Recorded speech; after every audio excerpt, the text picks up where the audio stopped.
In this question, we've got +2 plus -5. Because we're adding these integers using zero pairs, the very first thing we're going to have to do is to show each of these integers using counters. Because this integer is +2, we're going to show it using 2 green counters.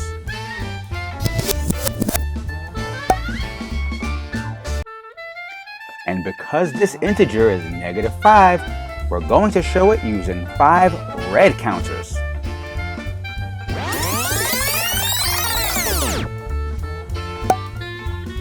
And the last thing we'll need to do is to show the zero pairs that we have.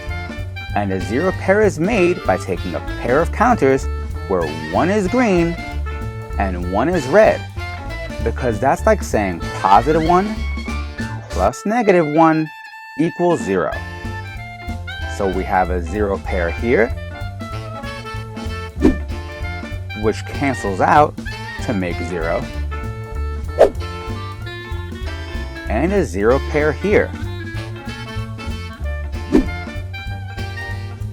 because when we add a +1 and a -1, they cancel out to make 0.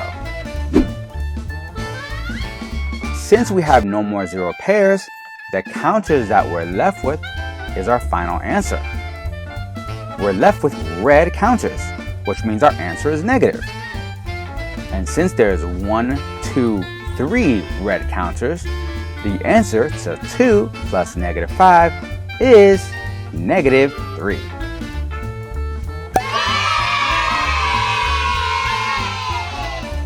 Nice job! Thanks for watching, and we'll see you next time on the Math Review.